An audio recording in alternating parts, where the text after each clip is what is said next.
Tingnan naman natin yung unit ni sir. Napaka neat. Pero kahit gaano pa tayo ka linis sa sasakyan, beyond control na talaga yung ganyan kasi parang masasabi natin act of nature na yan, chemical reaction na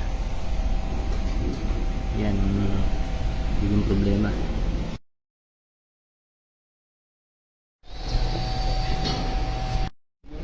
Roll BDR.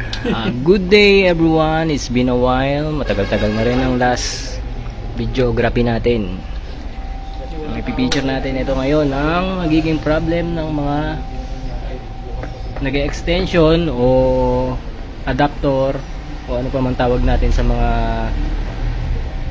ganyan. Ito mga nagiging problema natin ito.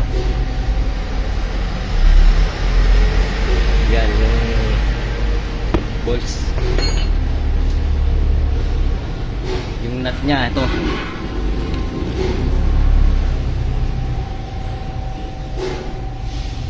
Yan, nagkakalawang siya. Ang reason yan kasi kaya nagkakalawang yan, ito may open ano siya, may open siya dito na hole. Nai-stack ka. Oo, yan nai-stack ka ng tubig. Chemical reaction na yan. Alam naman natin ng acid ng ulan, tubig ulan. Hindi katulad nito na yung stud bolt nya na pag nilagay natin yan, sealed na yan. Unlike dito na may butas, pupundahan niya ng tubig at siyempre matagal matuyo yan. Nakikita ko lang yung solusyon kung makakapag-fabricate tayo dito ng cap para maiwasan siyang mapasok. Yun ang magiging solusyon natin dyan. Di ba, Kap? Yes.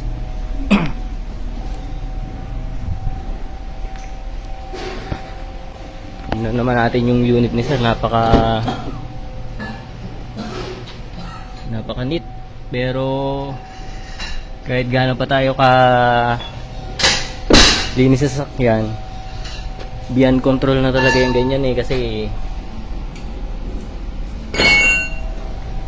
parang masasabi natin act of nature na yan, chemical reaction na yan yung problema. Yan sa mga katulad ng mga unit na ganito na naglagay na ng extension, yan silip-silipin nyo rin kasi pwede rin mag-cause ng accident yan kung bumitaw, kalawang.